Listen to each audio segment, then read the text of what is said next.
자, 오늘 말씀은 창세기 9장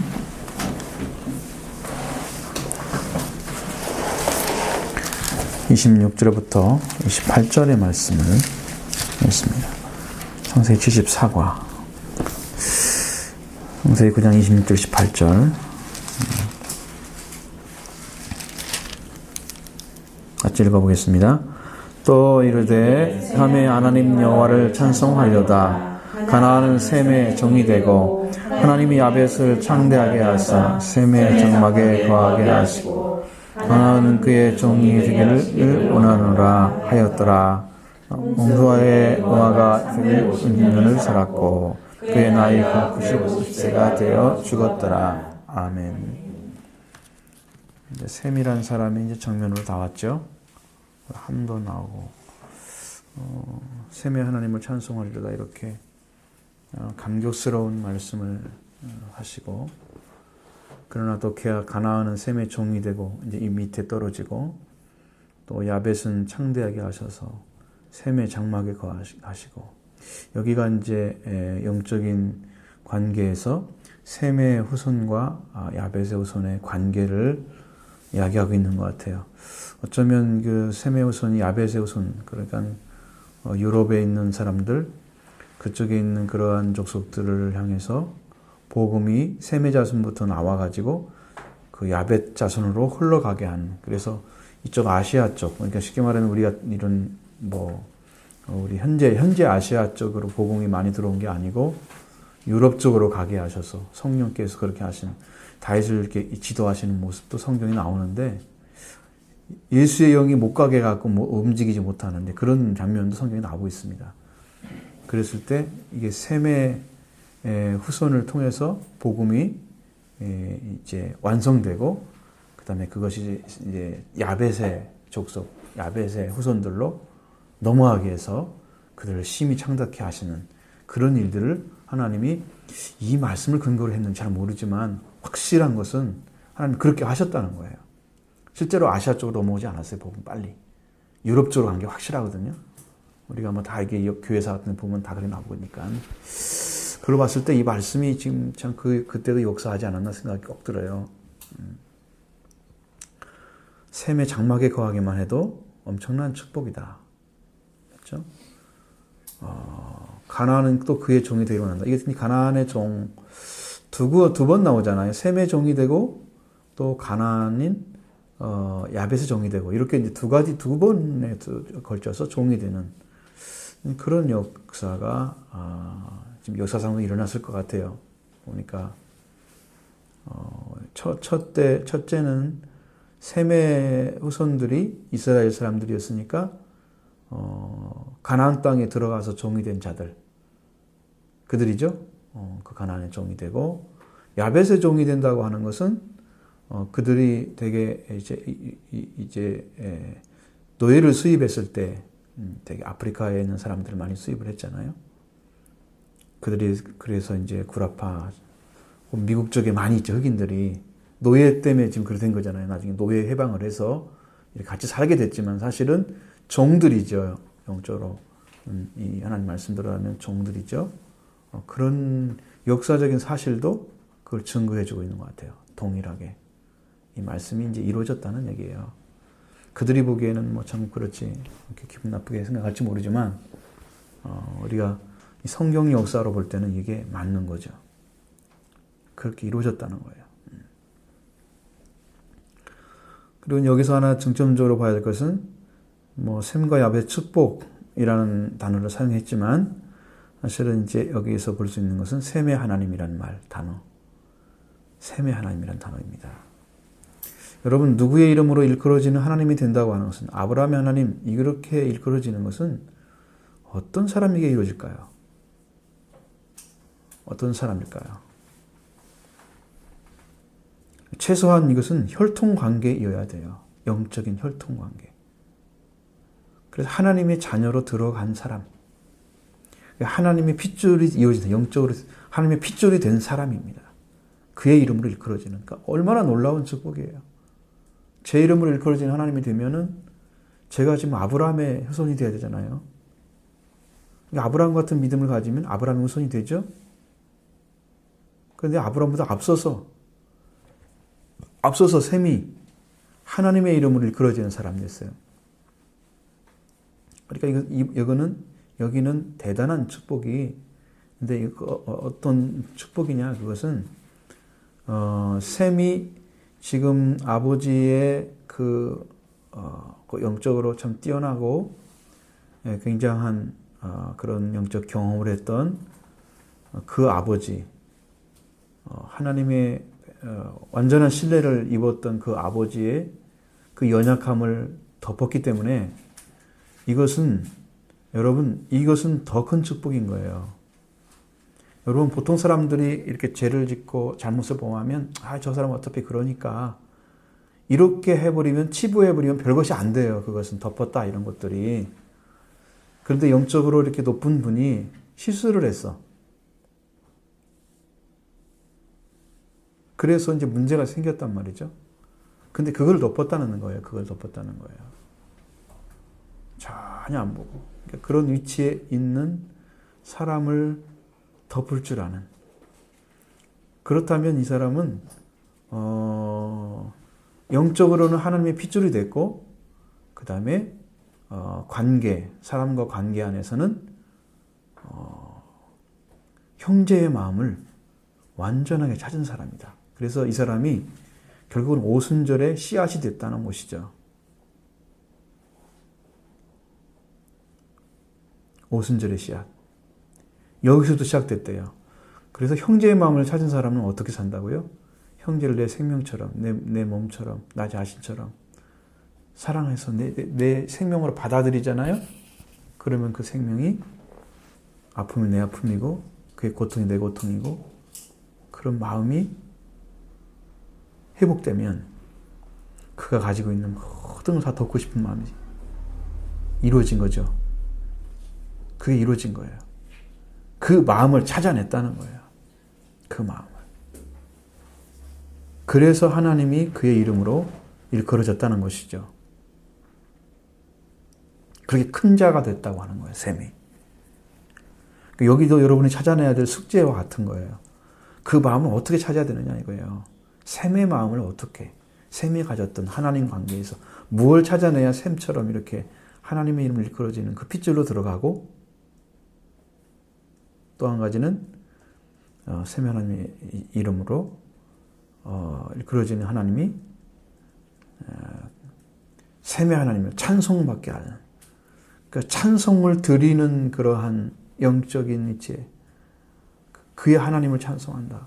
지금 셈이 한 행위로 인해서 하나님이 찬송 받으실 만하다는 거죠. 셈이 한 행위를 위해서. 그가 어떤 걸 나타내는가 아시겠죠? 자기를 드러낸 게 아니고 하나님을 드러낸 사람이었다는 거예요. 하나님의 이름이나 하나님의 영광이나 하나님의 사랑과 용서를 드러낸 사람이었다는 거예요. 그 영적인 위치를 찾아냈다는 거예요, 이 사람은. 그래서 그의 이름으로 찬송을 받으시게 되는 그러한 축복을 나타낸 것입니다, 이 땅에. 굉장한 은혜입니다. 사실상 이렇게 이름으로 일컬어진 사람들이 없다고 하는 거죠. 거의 없다는 거죠. 정리환 목사님이 저한테 이제 한번 얘기를 해줬는데, 이것은 다 알고 있는 얘기예요. 다른 분들도 그러니까 제가 얘기해도 괜찮을 것 같아서. 이제 여러분도 아시는 집사님을 찾아갔어요. 첫 번째 가가지고는 굉장히 이제 화해를 하고 왔고, 잘 관계로 왔는데, 두 번째 찾아갔을 때는 집에 안 계셨어요. 피했는지 딸한테 전화가 왔던 거 그래가지고 집에 없다고 그렇게 말씀하시더래요. 그래서 그 가려면 굉장히 힘들고, 자기는 많이 걸어야 되고 막 땀도 흘리고, 여름이잖아요. 하여튼 힘든데, 그러면서 마음이 아픈데, 그때 가서는 내가 무조건 죽어야지, 나 잘못했다고 말씀드리고, 그런 뜨거운 심령으로 갔는데 그냥 온 거예요. 그랬다 원망하지 않고, 하나님 이 생명 어떡할까 와서 이제 그렇게 하고 이제 집에 온 것이죠. 집에 오셨습니다.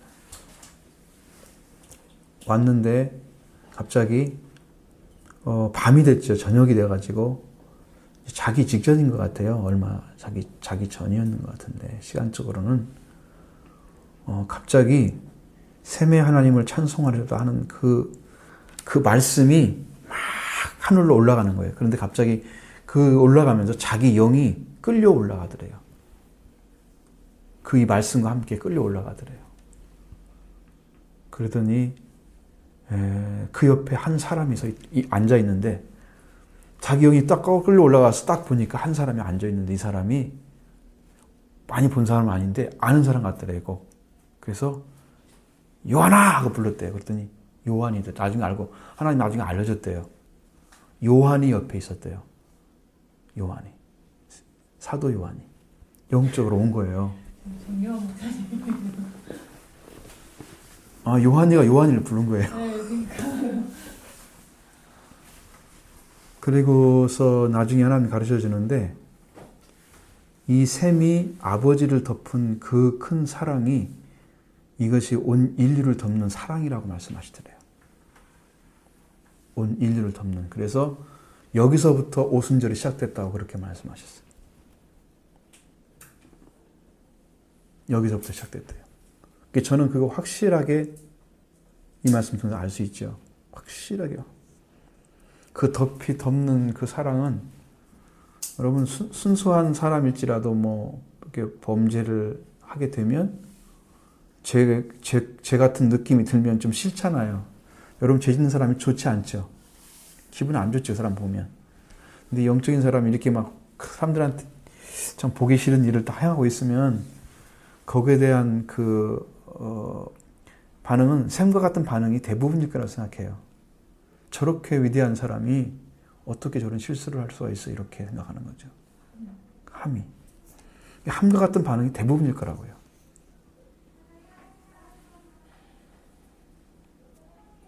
근데 셈은 그 높으신 아버지라도 그를 덮을 수 있는 마음이 있었다는 거예요. 그를 덮을 수 있는 마음. 그걸 어디서 왔느냐는 거예요. 사랑이 회복되지 않으면 생명을 덮을 수가 없는 거예요. 사랑만 죄를 덮을 수가 있어요. 그래서 하나님이 예수님을 보내셔서 멸망자를 멸망치 않고 영생을 얻는 데까지 덮으신 거예요. 그래서 살려낸 거예요.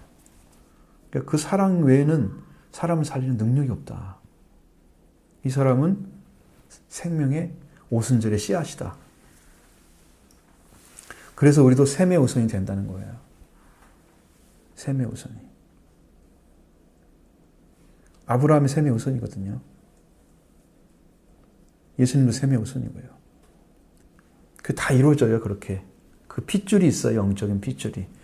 그러니까 영적인 핏줄이라는 의미는 뭐냐면, 회복된 사람들 말하는 건데, 회복된 사람들은, 무엇 중심으로 다시 신앙이 정리가 되느냐 그러면, 생명을 사랑하는 중심으로 정리가 돼요. 생명을 사랑하는 중심으로 가는 거예요. 그러니까 우리가 영적으로 살아났다, 부활됐다, 하나님의 자녀가 됐다. 그렇게 돼서 이루어지는 것은 하나님 된 사랑과 이웃 사랑이 부활되는 거예요. 그 사람이 오순절에 들어간 사람인데 그렇게 해서 계명이 완성되면 예수님은 죽기 전에도 이미 계명이 완성됐어요. 그러니까 그렇게 사랑할 수가 있었던 거예요. 예수님은 이미 있는 존재고 그러면 예수님이 돌아가셔가지고 왜 오순절을 우리한테 갖다 주느냐? 우리도 예수님이 가진 것을 갖게 하기 위해서. 이해가 되시죠? 그 갖게 하는 방식이 뭐냐면 예수님 죽으심과 부활을 통해서 성령의 초절매 받은 자들이 이제 성령을 받게 되는 거죠. 성령을 받는 오순절까지 가게 하는 그 성령을 받게 하기 위해서 예수님이 돌아가시고 부활하신 거예요. 그래서 다시 이루어진 거예요, 이 땅에. 그러니까 우리도 어떻게 해야 됩니까? 우리도 그렇게 들어가야 되겠죠. 쉽게 말하면 우리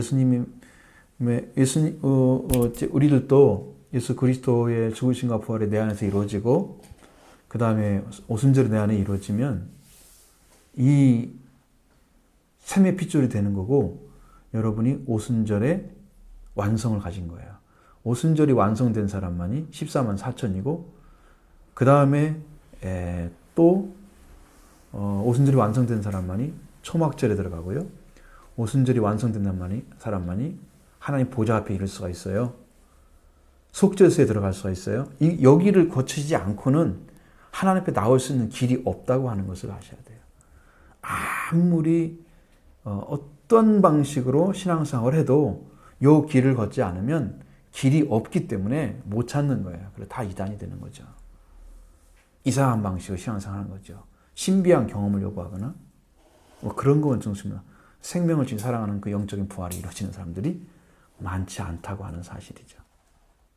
아주 극소수라는 거죠.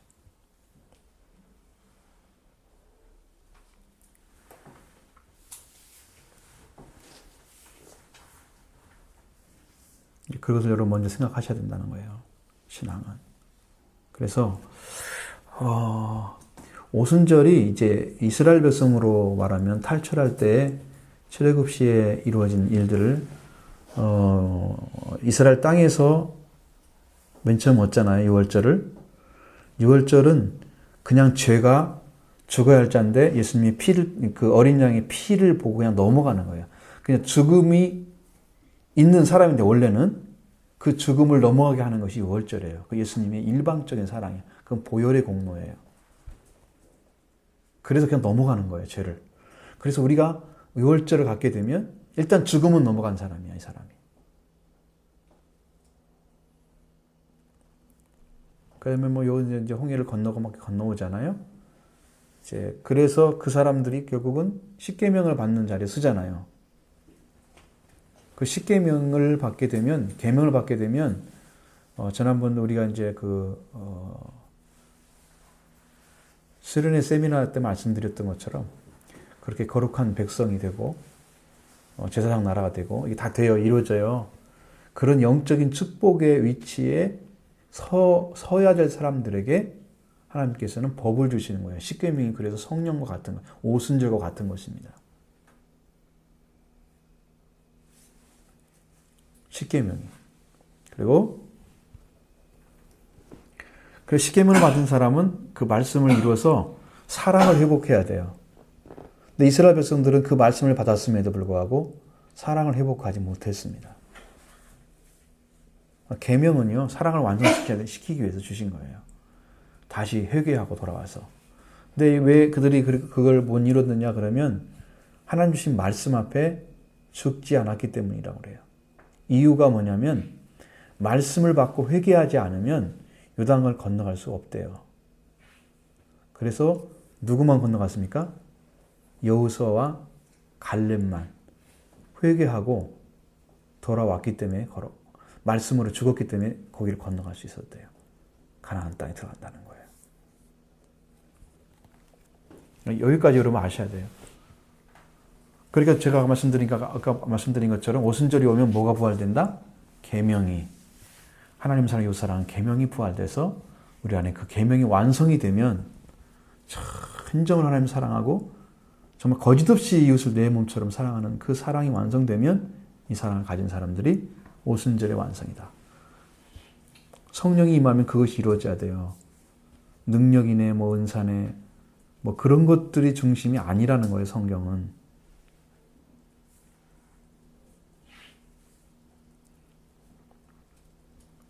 혹시 이제 질문 있으면 질문해 보십시오. 이해가 안 되시거나 좀.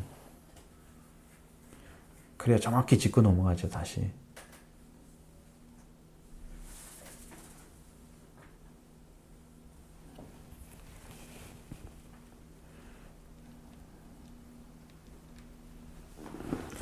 기도하면서 이걸 찾아내셔야 돼요. 여기 자리를 기도를 통해서 찾아내셔야 합니다. 여러분도 샘의 빛. 선생님 말씀하고 계신 오순절이 네. 성령 강림 이런 거 말하는 거예요? 동일하죠. 그렇게 이루어졌는데 그걸 역사적인 사실을 현재 이루어졌던 그 초대교회의 그것에 대해서 말씀드리는데 그것이 이제 2월절하고 오순절하고 초막절이 연결되는데 초막절을 이스라엘 백성들한테는 가나안 땅에 들어가 지키라고 그랬어요. 가나안 땅에 들어가 지키라고 그랬어요. 여기서 지킨 게 아니에요. 여기서는 그냥 초막에 살았어. 천막에서 그냥. 그에 들어가 지키라는 것이었어요. 기억하라고 그렇죠. 프로미스를 준 거죠. 하잖아요. 그러니까 과거에 우리가 이렇게 큰 은혜를 통해서 여기 들어왔다라는 걸 기억하는 거잖아요. 영적인 의미에서는 여기에서 열매가 맺어졌기 때문에 수확을 해서 창고에 들은 거 똑같은 거예요. 가나안 땅이. 그러면 이제 오늘날 우리가 6월절이면 예수 그리스도의 죽으심과 부활이에요. 그래서 성령의 첫 열매를 받게 되면 그때부터 오순절이 시작되는 거예요. 그래가지고 오순절의 완성은 성령이 임하셔서 사랑으로 완전하게 해주시면 완전하게 이렇게 성령 충만을 받아야 됩니다. 성령을 그냥 감동을 받거나 성령을 받거나 이 정도가 아니고 성령 세례 정도가 아니고요. 충만함이 임하여 와서 하나님의 사랑이 회복된 그 사람들이 그 성령 충만과 함께 그 거룩한 사랑으로 하나님의 사랑으로 생명을 걸고 복음을 증거하는 거기까지 간 거예요. 그것이. 그게 오순절입니다. 그렇게 이루어지는 거예요. 거기에 더 많은 진리들이 있습니다. 그러니까 그건 여러분에게 설명하고 계속 해도 끝이 없는 진리들이 있어요. 그 안에.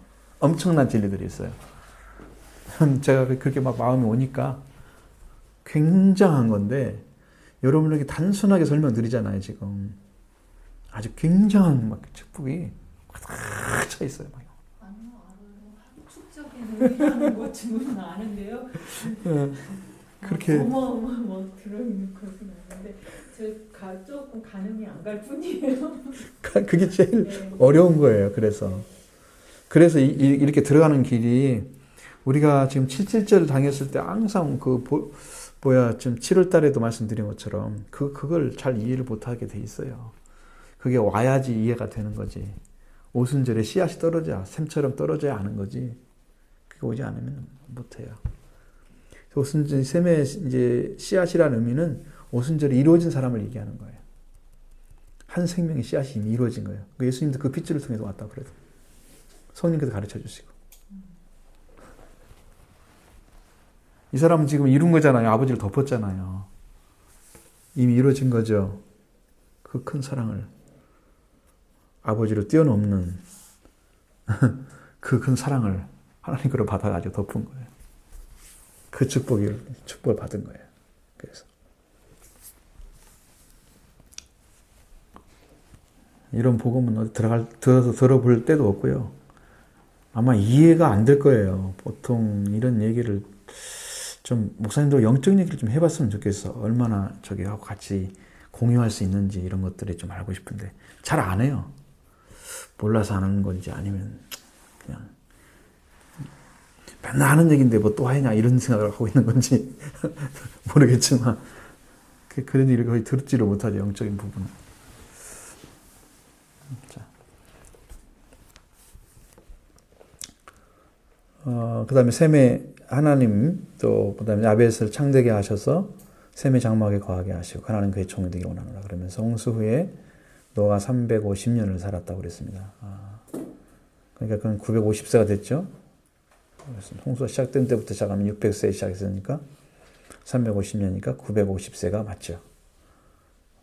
그 얘기를 셈의 핏줄 하나 얻어낸 거잖아요. 지금 야벳은 창대케 하시고 그 핏줄 하나 얻어내는 그 일이 노아에게는 아주 큰 일이었어요. 대단한 일을 한 거예요. 한 핏줄이 영원토록 이렇게 거룩한 핏줄로 구별돼서 하나님 나라의 영광 속에 들어가게 한 것은 이 생에 있어서 최고의 일을 한 거예요.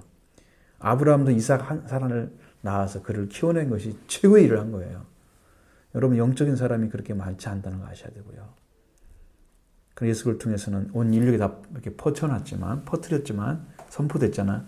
그런데 이제 이런 것들이 사실은 이제 그 예수님 그리스도의 복음을 통해서 들어와야 될 길을 찾아서 지금 들어오는 거, 이 핏줄로 지금 들어오는 거거든요. 영적으로. 이것을 회복하는 일은 여러분이 그걸 찾아내야 돼요. 정말 예수 그리스도 앞에 엎드려서 회개를 통해서만 들어갈 수 있습니다. 그걸 찾아내면 여러분도 동일한 핏줄로 들어가는 거예요.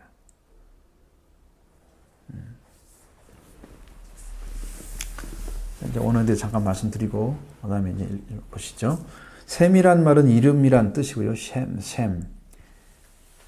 여의를 썼습니다. 셈. 원래 셈 이게 아니고 셈인데 이름 명성이라는 뜻을 가지고 있습니다. 이름이나 명성을 가지고 있죠.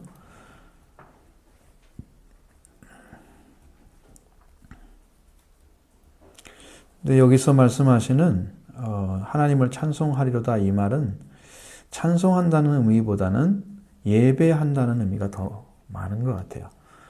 여기 이제 해석을 해준 사람들은 이래요. 참된 예배가 그의 후손들 가운데 이어질 것을 약속으로 보답받았다. 이렇게 얘기를 하고 있어요. 오늘 우리가 그 본문 생애하나님 찬송을 하라. 그 찬송이 아니고 여기서는 예배다. 그러니까 그 후손들 통해서 하나님을 진정으로 예배하는 자손들이 태어날 거다라는 얘기를 하는 거예요. 후손들 가운데서. 그런 의미들. 그래서 이제 찬송하라를 보면은 바라크입니다. 바라크. 여러분 바라크는 많이 들어봤죠? 무슨 의미가 들어있을까요?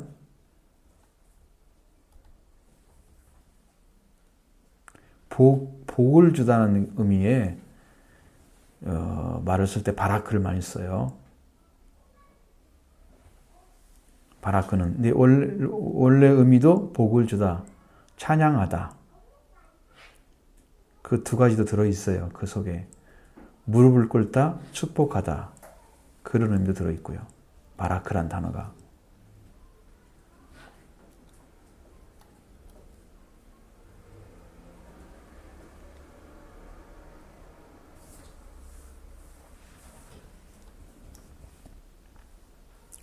근데 여기는 칼, 분사, 수동, 남성 단수예요.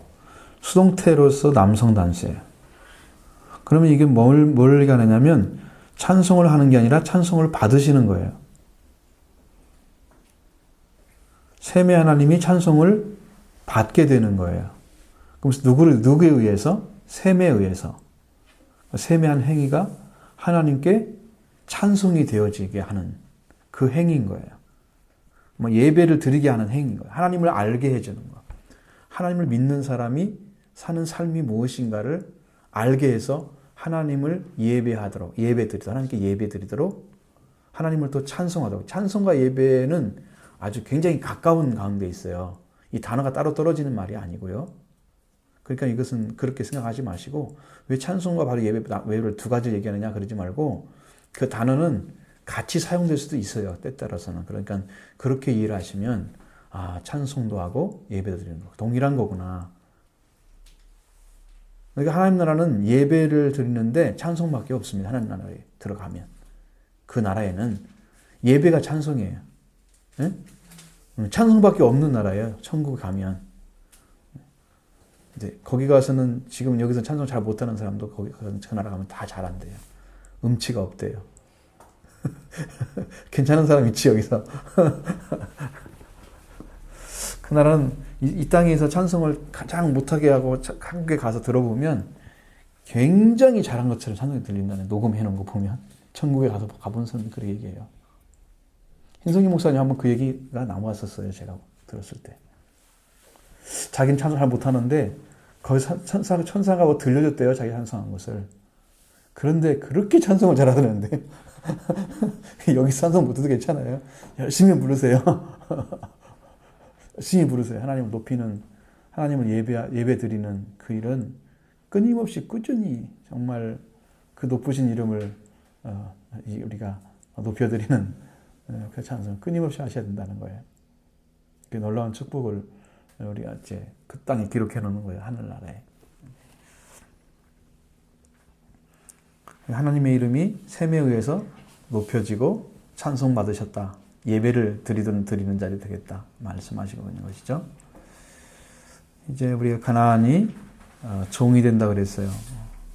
에베드 말씀드렸죠. 슬레이브나 아니면 서번트다. 이건 노예나 아니면 종이 되는. 그러니까 두 형제의 종이 되도록 만들어졌어요. 굉장히 참 슬픈 일이잖아요. 야벳은 예페트라고 해서 열려있는 넓은 명사 파타에서 나온 거예요. 예페트.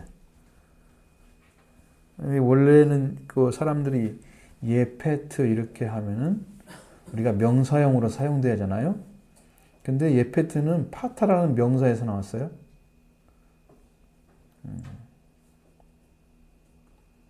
열려있는, 넓은 그런 뜻을 가지고 있어요. 창대하게 하사. 그렇죠? 창대하게 하사. 창대하게 하사는 자, 파타라고 하는 단어와 똑같습니다. 그러니까 열려있다는 것과 야벳이라는 말과 에페트가 비슷한 그런 그 말이 똑같은 거죠. 파타는 넓다는 동사예요.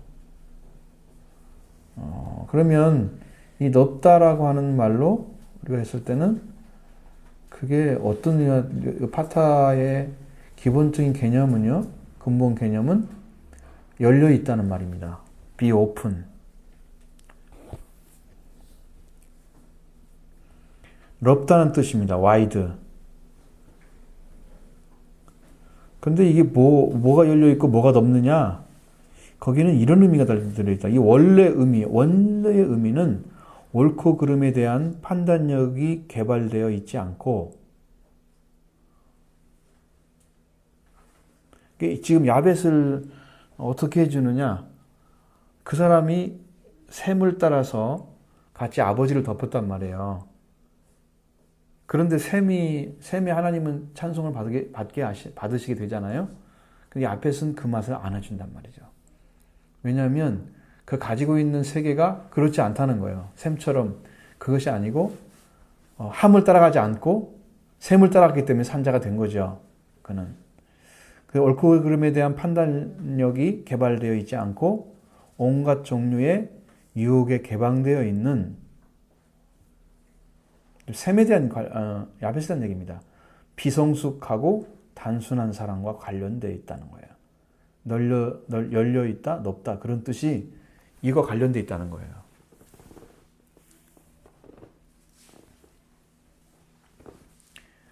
그러니까 창대하게 해서 이렇게 우리가 했을 때는 우리가 뭐 크게 이렇게 세우신다 뭐 이런 의미를 가지고 있겠지만 여기에 말은 그런 일이 아니라는 거죠. 그러니까 지금 이 야벳이라는 사람을 설명할 때는 상당히 옳고 그름의 판단력이 그냥 개발되지 않고 온갖 종류의 어떤 유혹에 개방되어 있어요. 그러니까 많은 것들을 그냥 옳고 그름 없이 받아들일 수 있는 그런 넓은 의미, 그런 넓다는 뜻이에요. 판단력이 정확하게 있다는 게 아니고 그거 사용하지 않고 온갖 종류의 유혹되더라도 그냥 받아들이는 거예요. 그래서 일단 받아들이고 보는 거예요. 성숙이 안 돼 있는 사람들, 비성숙하고 단순한 사람. 여러분 쉽게 받아들이는 사람은 단순한 그런 사람들이 많죠. 괜찮아, 이것도 뭐 괜찮아, 저것도 괜찮아, 저것도 괜찮아, 이런 거 있잖아요. 막 열려져 가지고 모든 거 오픈되어 있는 이런 스타일, 비오픈이나 아니면 뭐 와이드 이렇게 굉장히 넓어 있는 그런 성품을 가진 사람들에게 어울리는 말이 파타라는 단어가. 그러니까 여러분 그는 셈의 장막에 거하지 않으면 그러한 축복을 받을 수가 없는 사람의 그 성향을 가지고 있다는 걸 알 수 있습니다. 야벳은. 그래서 셈의 장막에 거하라고 한 것입니다. 그가 그런 은혜를 받아서 그에 덮어주지 않으면, 그 집에 거하지 않으면 유럽이 뭐 똑똑하게 잘 살은 게 아니고요. 개발된 게 아니고 하나님께서 그 야벳 그 족속들이 결국은 셈의 장막에 거했기 때문에 셈을 통해서 이루어진 하나님의 복음이 그들을 덮어줬기 때문에 그들이 그렇게 개발돼서 살고 있었던 것이죠. 그런 복을 받은 거죠. 유럽이 복이 먼저 들어왔기 때문에 그들은 복을 받은 거예요. 셈의 장막이죠, 그것이.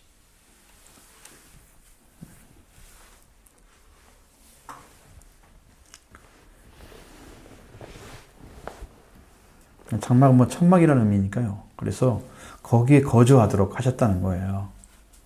셈의 장막에 거주하도록 했다. 정착시켰다. 머물다, 막 그런 말이죠. 샤칸이라는 말이. 그래서 장막에 거하게 하시고, 샘의 장막에 거하게 하시고, 이 말씀이 바로 그런 의미입니다. 거기에 머물게 했어요. 거기에 들어가 있어서 그는 안전한 것입니다. 많이 부족한 사람도 굉장히 이제 지혜롭고 똑똑한 그런 사람과 함께 있으면 그 사람이 올바른 걸 선택할 수 있는 길이 있는 거예요. 끼리끼리 모이면 또 안 돼요. 그런데 모질른 사람끼리 계속 모여가지고 모질른 얘기만 계속하고 그게 옳은 것처럼 서로 그 의견이 맞으니까 그게 최고인 것처럼 이렇게 나갈 수 있어요. 절대 복음은 따로 있어요. 여러분들이 은혜를 받아가지고 내가 이해한 만큼 생각하고 서로 나눠서 그냥 거기서 하나 돼서 우리는 믿음이 좋고 이렇게 스스로 그렇게 하면 안 된다는 거죠.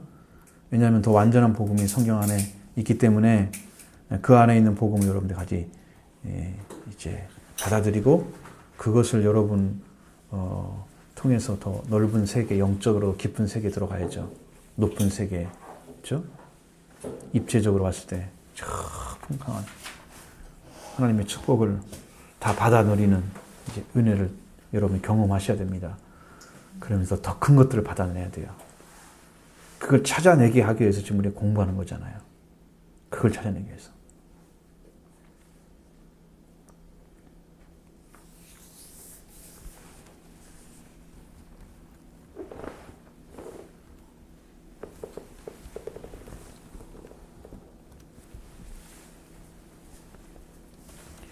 그래서 같이 혹시 여러분 생각이 있으면 같이 한번 얘기해 보시고.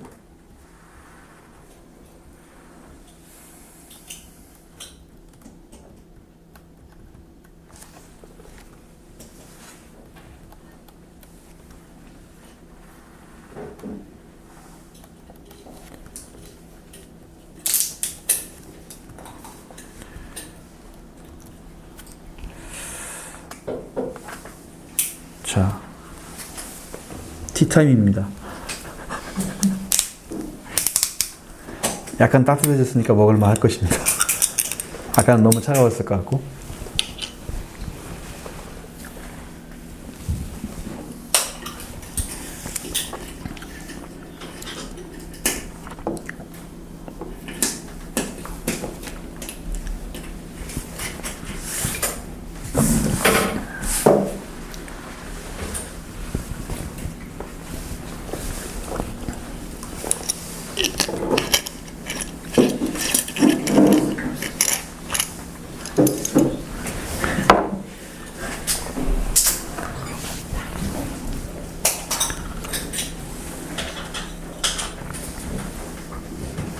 계속 들게 되면 여러분 조금씩 알아지죠, 이제. 처음에 말씀드릴 때 오순절, 유월절 자꾸 얘기하니까 도대체 무슨 말인가 그랬죠. 좀 열리잖아요, 지금. 그렇죠? 여러분 계속 개발해야 됩니다. 그 말씀대로. 들어가서.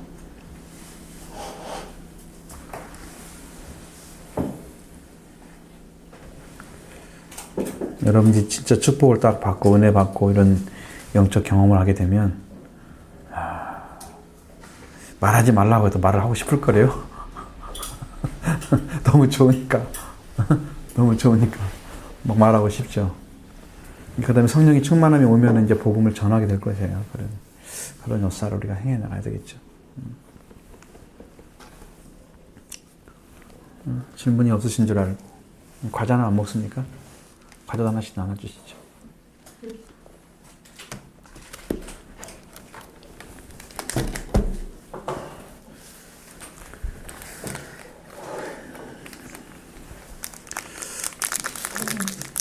음료수가 저 하나도 없으면 또 다시 사오면 돼요. 있어요. 아니, 다 있어요. 그냥 거기다 놨는데 바깥에 하면서 나왔어요. 시간 조금 있어서 버스 타고 조금 늦었어요. 버스가 너무 돌아요. 한 20분만 오겠다 했는데 몇 개월 정 목사님이 그 수련회 갔을 때 네, 세미나를 그렇게 얘기하는 거. 말씀을 많이 하셨는데 이제 이해됐어요. 그냥 지나간 거죠. 그때는 말씀 제대로 못 하시고. 신약과 구약이 똑같이 열려요. 아무 상관없어요. 신약과 구약이 따로 있는 게 아니에요. 예수님에서 이루어졌기 때문에 신약과 구약은 동일해요. 야벳이 그냥 이름인 줄 알았는데 야벳의 뜻을 알고 나니까 어머 내가 야벳이었구나. 다 받아들여? 언제 쌤이 하나님 되지 마. 쌤이 하나님의 그 은혜 어떻게 가지 마 이런 생각이 들어요.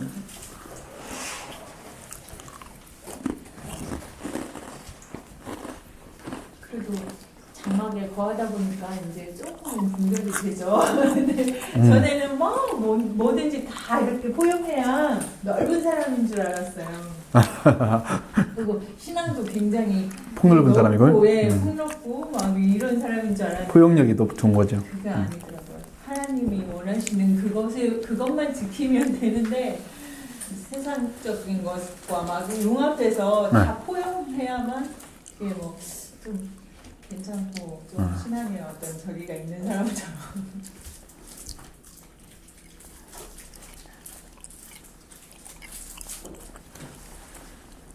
착각을 많이 한 거죠. 지금까지 착각을 많이 했어요. 신앙에.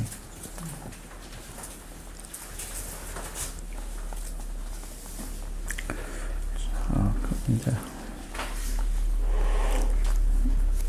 이것은 이제 이렇게 원래는 단락별로 읽으라고 그랬는데 정 집사님 오셔가지고 통째 읽고 한번 교육을 시켜야 할 필요가 있어요.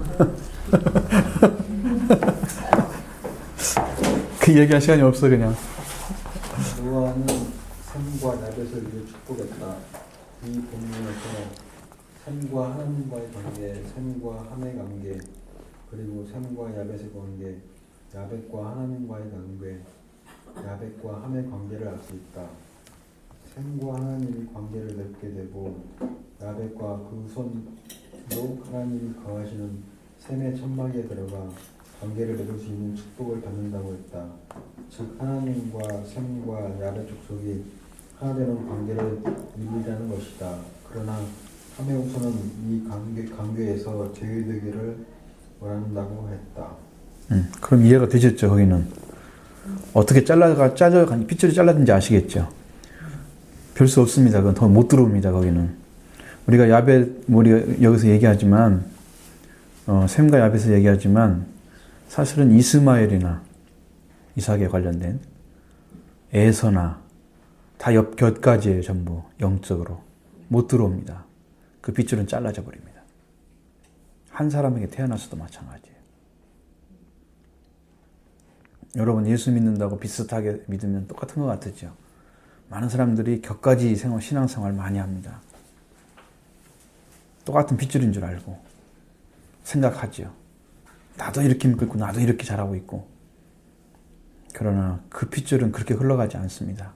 들어온 사람에 의해서 흘러가는 거지. 그 핏줄 안에 이게 자기가 주장하는 된 것도 아니고 하나님의 선택도 필요하지만 우리가 그 진리를 바로 깨달아야 되는 거죠. 정확하게 알고 들어가야 돼. 그렇지만 다 여기까지에 서 있습니다. 그 핏줄 아니에요. 하나님의 여기 선택은 함의 후손은 그 관계에서 제외되기를 원했다. 그러니까 제외된다. 종이라는 의미도 역시 그 주인의 밑에 있는 거잖아요. 주인 아래서 일하는 거잖아요. 그러니까 제외되는 거예요. 종이 된다고 하는 것은 주인과 동일한 자리에 쓸 수가 없는 거예요. 그렇죠? 종이기 때문에. 야벳과도 그리고 셈과도 같은 관계에 서지 못한다. 제외된 것입니다. 함의 빗줄이 그렇게 떨어져 버린 것입니다. 생명을 덮을 수 없는 그 영적인 관계에 있는 사람들은 그 사랑을 회복한 자가 서 있는 그 자리를 못 들어가요. 못 들어갑니다. 죄인이 의인의 회중에 들지 못하리로다. 그렇죠?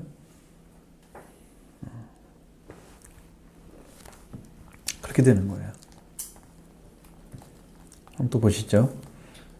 노아가 이렇게 말한 것은 자신의 감정에 의한 것이 아니다. 하나님과 하나 되는 거룩한 관계 속에서 분열을 일으키는 세력은 제외되어야 하기 때문이다. 하나님과 하나 되는 관계를 이룬 셈과 야벳의 축복을 지키기 위해서 분열하는 씨앗인 함의 자손은 제거되어야 한다는 노아의 말은 축복을 받는 자와 저주를 받는 자의 본성을 분명히 밝히고 있다. 축복받는 자는 하나 되는 자니 셈과 야벳과 같이 한 마음으로 허물을 덮는 사랑의 옷깃을 들고 발걸음을 같이 하며 뒷걸음을 치는 사람이다. 그러나 저주받는 자는 정죄의 눈길을 가지고 허물을 고발하는 자이다. 틀리죠. 이 사람도 분명히 구별이 되는 거예요. 뭐 노아가 악감정 가진 게 아닙니다. 까지 가진 게 아니고 그 삶의 모순된 부분들을 찾아낸 거죠. 보기에는 똑같은 것 같은데 이런 일이 생기니까 행동이 달리 나왔어요. 이건 본질이 나온 거죠. 숨겨졌던 본질이 노아의 이 실수를 통해서 나타난 거예요. 그러니까 노아가 350년 동안에 이거 하나밖에 안 한 거죠. 핏줄을 건져내는 일, 버림받는 핏줄을 골라내는 거, 그것입니다. 하나님과 하나 된다고 하는 것은 아까 말씀드린 것처럼 셈의 하나님이 이렇게 되는 것처럼 영적인 핏줄, 혈통을 얘기하는 거다 그랬죠. 그 혈통 안에 들어가는 거예요. 그리고 하나님과 하나 된 관계 안에 들어간 셈과 함께 살아가면 셈의 장막에 거하는 것인데 축복받은 자와 함께 살아가는 것이 축복받는 길을 걷는 것이에요.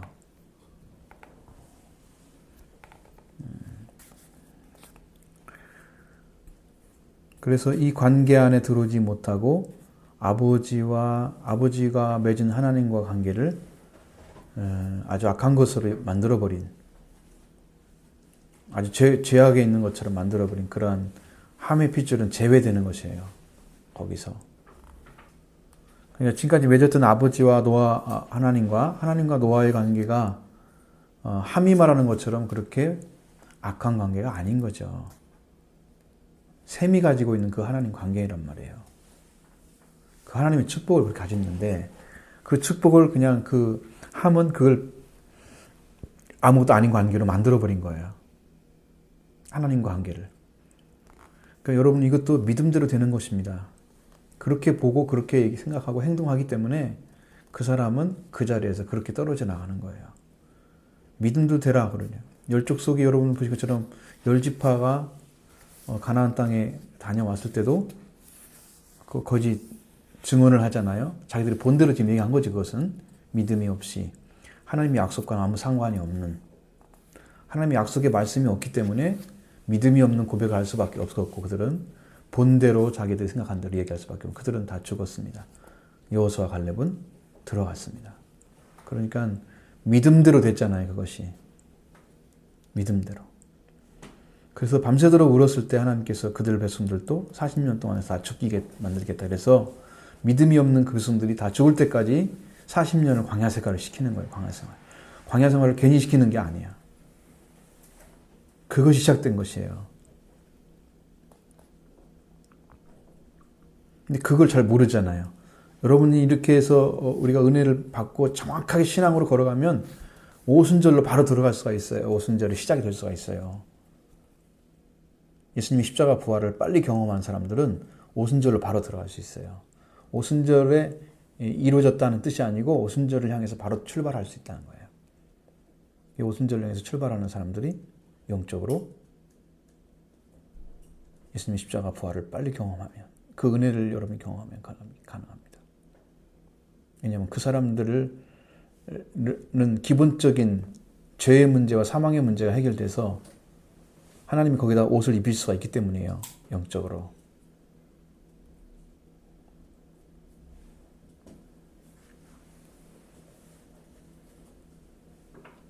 성령을 줄 수가 있다는 거죠. 그 생명 안에. 그래서 축복받는 자는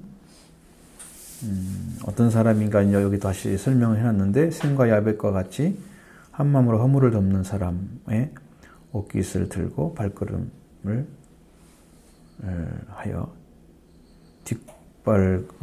뒷걸음을 치는 사람이다. 참 그 추한 모습을 보지 않으려고 하는 거죠. 눈으로 봤으면 아마 함처럼 똑같이 말할 수도 있었을 것입니다. 그래서 보지 않는다고 하는 것은 이런 사람을 덮어주는 것이에요. 그걸 보면서 고발 안 할 수가 없어요. 대부분 사람들은 다 보기 때문에 그냥 그 부끄러움을 있는 채로 그냥 드러내 버리는 거죠. 내가 뭘 잘못했어? 그러면 똑같이 얘기하는 거예요. 내가 뭘 잘못했어? 있는 거 말았는데 있는 건 다 말할 수 있어요. 함처럼. 다 할 수 있어요. 그것은. 누가 그걸 몰라서 지금 얘기하는 거예요. 아니잖아요. 안 보려고 하기 때문에 이게 된 거잖아요. 그 수치를 안 보려고. 그러면 샘이 먼저 들어갔다면 샘도 이렇게 했을까요? 샘이 먼저 들어갔다면 아마 샘은 바로 뒤돌아서서 와서 다르게 행동했을 겁니다. 본질이 다르기 때문에. 함이 저주 안 받을 수 있는 가능성이 있었겠죠. 여기는 성경은 분명하게 이렇게 함부터 이렇게 나오니까 우리가 뭐 이것을 역사를 되돌릴 수 있는 것은 아니잖아요. 그러니까 우리는 그렇게 생각할 필요는 없어요. 사실상 그것은 뭐 무의미한 이야기입니다. 그냥 우리의 생각일 뿐이죠. 저주받는 사람은 어떤 사람이냐? 나는 있는 대로 얘기해. 그러면서 정죄의 눈길로 뭔가 꼬투리를 잡아서 뭔가 거기에 대한 죄를, 허물을, 잘못을 캐내려고 용서할 수 있는 사람만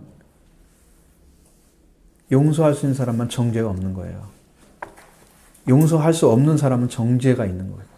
예수님도 우리가 지금 보는 것처럼 현장에서 가늠한 여인, 신부처럼 보였는데 원어로 보면 그 여인을 정죄하지 않았습니다. 나도 너를 정죄하지 않았니. 용서할 수 있는 분만 정죄하지 않는 거예요.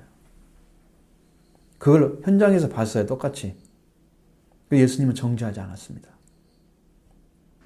너는 다시 가서 죄를 범하지 말라.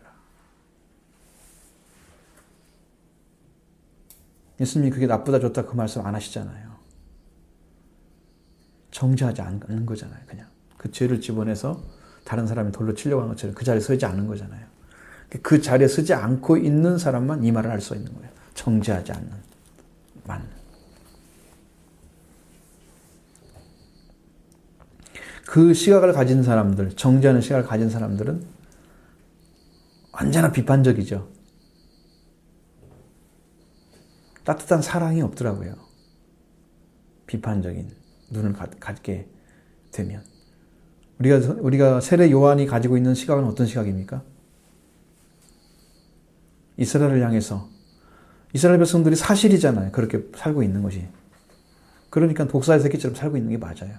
근데 자신도 나중에 이제 그들의 본질을 완전히 파악한 다음에는 독사의 자식들아, 뱀들아, 독사의 새끼들아 이렇게 말씀하셨어요. 완전히 파악한 다음에. 그럼 말씀을 다 전해줬잖아요. 그들이 알 수 있을 정도로. 그래도 안 들어오잖아요. 그 본질이. 세례 요한은 처음부터 이 독사의 새끼들. 그게 어떤 시각이 더 강한지 아시겠죠? 그러니까 고발하고 물론 회개를 외쳐야 됩니다. 지금 시간. 세례 요한 같은 복음이 필요하죠. 근데 많은 분들은 세례 요한 같은 복음을 전하면서 그런 식의 방향 아주 막 강렬하게 고발하고 경고하고 막 이런 것들을 하면서 굉장히 강력한 메시지를 전하는 것도 생각해요. 그러면 많은 사람들이 회개할 거라고 생각해요. 그래서 실제는 예수님의 메시지를 들어야 회개합니다. 사랑이 있기 때문에 스스로 아는 거예요. 그것을. 그 메시지 안에 사랑이 있기 때문에. 그냥 정죄만 있고 이렇게 탁 지적하는 거. 그것이 중심인 사람들은 이 사랑을 못 가진 거예요. 따뜻하지 않은 거예요. 심령이. 차가운 심령들은 그것을 저도 상당히 이쪽에 보니까 차가운 심령을 많이 가졌다는 느낌이 드는 게 왜 그러냐면 가정에서부터 내 느낌이 받는 게 있잖아요. 가정의 그런 어떤 분위기들이 있잖아요. 근데 그런 느낌이 많았던 것 같아요. 제가 살아온 경험을 쭉 보니까. 근데 그것이 왜 그런가? 이 집안에서는 희망을 찾을 수가 없으니까 부정적인 기미가 많이 흘러간 거죠. 그렇게. 근데 그런 것들이 이제 세례 요한의 그 설교를 좋아하게 됐어요. 그러니까 그 복음을 막 강력하게 전했던 것들이 지금 기억이 나요. 그런 성령을 가지면 그렇게 돼요. 세례 요한의 복음을 빼버리면 이게 문제가 되죠. 왜 그런 사람이 있어야 돼요. 이스라엘 경고자가 필요한 거니까. 그 선지자 입장이고요, 그분은. 그런 구원자는 아니잖아요. 선지자이기 때문에 그렇게죠. 고발을 했지만 세례 요한을 통해서 구원받지는 못하니까. 그런 시각을 여러분 잘 생각하셔야 돼요. 따뜻한 사랑을 가지고 그를 붙잡아주고 손잡아주는 사람이 필요할 때가 훨씬 많습니다. 나물에서 돌아오는 것보다도 사랑으로 붙들어줄 때 돌아오는 사람이 훨씬 많습니다. 자기 인정받지 못하고 아픈 마음을 더 파헤쳐서 그 아픔을 더 드러나게 해주는 사람을 따라가지 않죠. 예수님 나보다 먼저 온 자는 절도의 강도라고 하시는 것은 그들이 따뜻한 시간 갖지 못했습니다. 양들을 돌볼 수 있는 마음이 없었어요. 바리새인 서기관들 예수님이 말씀하신 거 보면 아시잖아요. 그들에게는 어깨에다가 어마어마한 짐을 짊어지고 자기는 새끼손가락 하나도 움직이지 않는다고 그랬습니다. 손가락 하나도 움직이지 않는다고 그랬어요. 그러니까 말씀은 전혀 행하지 않고 가르치기만 하는 거예요. 제가 그거에 대해서 질리잖아요. 잘못 말씀드린 것처럼 목사들이 그럴 거다. 목회자들이 그럴 가능성이 높다. 그 시간만 가지면 안 된다. 나도 돌봐야 돼. 나도 예수님의 가르침 받아야 돼. 누군데 그분이 누군데 누구 위에 서서 뭘 하려고 그래. 말도 안 되는 이야기를. 그 크신 분 앞에 무릎을 꿇어야 되죠. 여러분의 눈, 저의 눈처럼 나쁜 악한 눈 가지면 안 되고 정죄의 눈 빨리 바뀌어서 사랑의 눈을 가지고 그 시선을 가지고 바라보고 그렇게 해서 형제를 돕고 사랑하는 그의 잘못된 것보다는 아픈 것을 먼저 바라볼 줄 아는 고난을 먼저 바라볼 줄 아는 그러면 너무 힘들겠구나. 얼마나 힘들까. 이런 아픔을 바라볼 줄 아는 그런 눈을 가지셔야 돼요. 시각을 바꾸시라고. 그러면 여러분의 심령 안에서 따뜻함이 예수님 같은 사랑은 이보다 훨씬 클 건데 비교할 수 있겠어요? 온 일을 다 덮는 사랑인데 비교할 수 없는 사랑이잖아요. 그것을 조금이라도 느낄 수 있지 않을까? 예수님의 사랑을. 그런 심령을 좀 찾았으면 좋겠다는 거예요. 자, 마지막 한번 보시죠.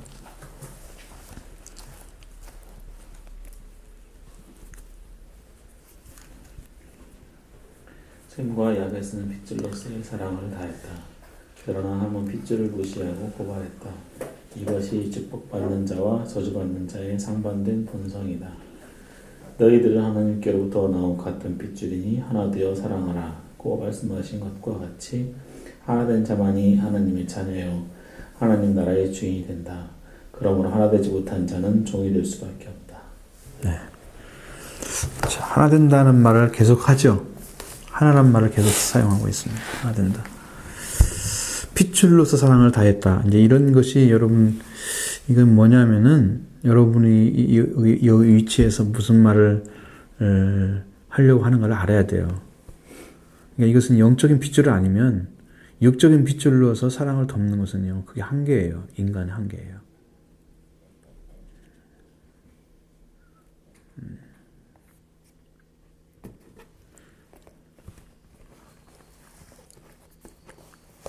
그 핏줄의 사랑을 찾았다. 혈통의 사랑을 찾았다. 그것은 그거 갖고는 안 된다는 거예요. 그것으로 안 되는 거예요. 이것은 왜 노아가 그렇게 하나님이 일컬어지는 셈을 얘기했을까요? 셈의 하나님이라고 말씀하실까요?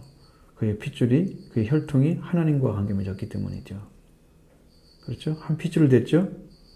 뭐 셈과 야벳이 그냥 핏줄을 뭐 사랑하는 마음으로 했다. 이것은 안 된다는 거예요. 육적인 핏줄로는 누구도 덮을 수가 없어요. 아무리 효도하고 사랑을 많이 가진 사람의 품성이 좋은 사람일지라도 이 하나님이 가져주는 이 사랑을 가질 수는 없는 거예요. 이 핏줄은 될 수가 없는 거라고요. 못 들어간다는 거죠. 그걸로는. 거기가 아니에요. 그러니까 여기 여러분 주의해야 된다는 거예요. 핏줄의 마음으로 사랑을 다했다. 그러면 우리가 예수님 믿고 우리 형제 사랑하는 마음 찾아가지고 그냥 형제, 내 형제, 예? 찾아가지고 부모 사랑하고 이렇게 하면 그것이 끝인가요? 그것이 되나요? 거기 핏줄 사랑 갖고는 안 되는 거예요. 못 덮어요. 이거 거기가 아니다. 영적인 핏줄의 회복이다. 그걸 빨리 찾아내셔야 되고.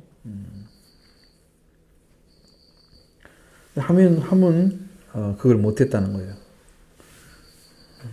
그래서 여러분 그 한 가지 사실을 통해서 사랑하는 자와 사랑하지 않는 자의 본성이 뭔가,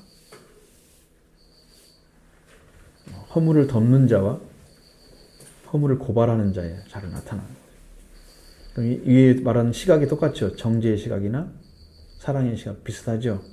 의미가 그렇게 다르게 나타난다.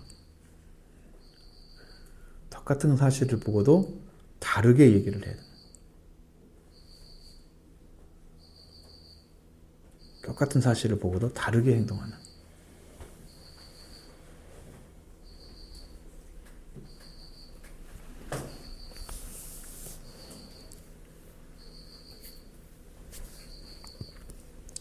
그래서 하나님과 하나 된 관계 안에 돌아온 사람만 이러한 핏줄의 회복이 있고, 이 핏줄의 회복이 일어난 사람들이 하나님 나라에서 아들, 딸이 될 수 있는 거예요. 밑줄의 마음을 회복한 사람.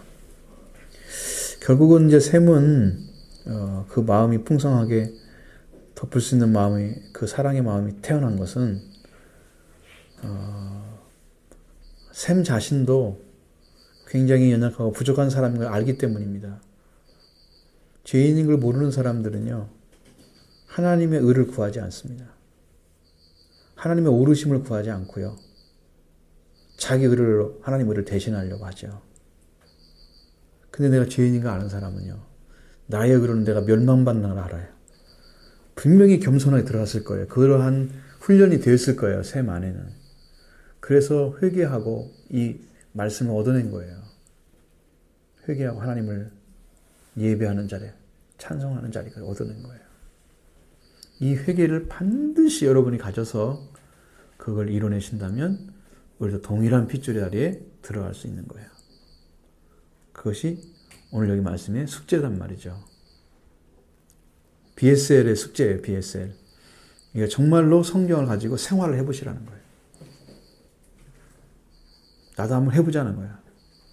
내가 하나님의 사랑을 의지하니까, 하나님 의지하니까 나도 그 하나님의 사랑을 가지고 내 자식들, 나와 관계 있는 사람들, 주위에 있는 사람들을 사랑해보자. 사랑하라. 그리고 와서 한번 같이 나눠보자요. 결과를 가지고.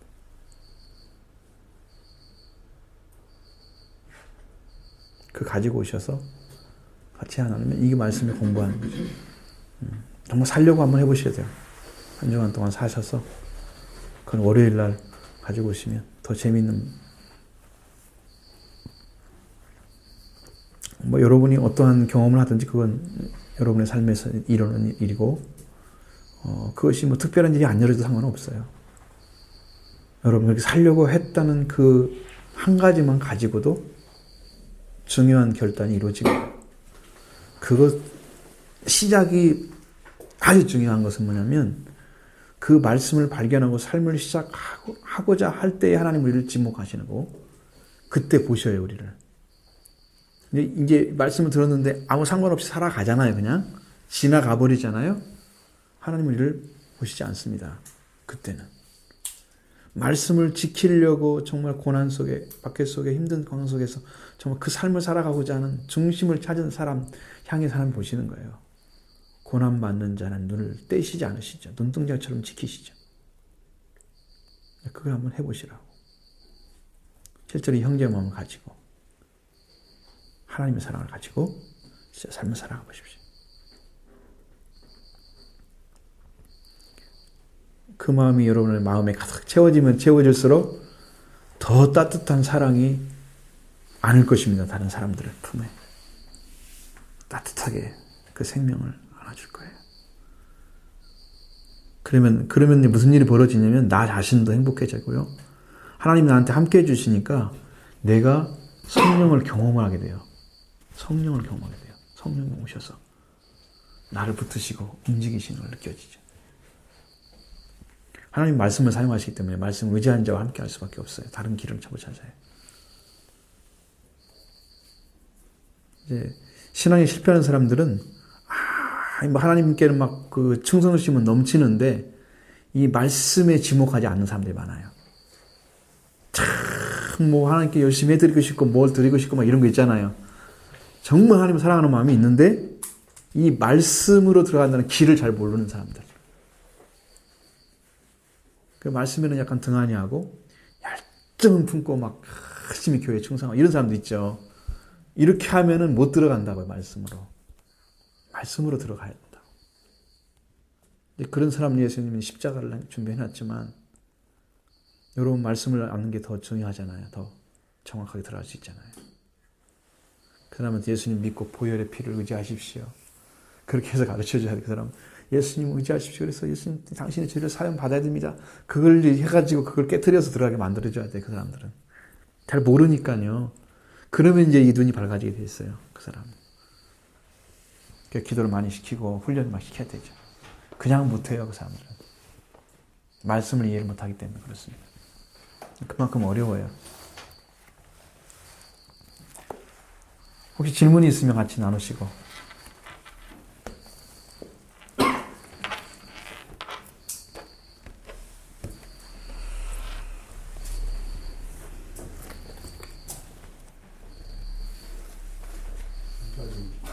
네.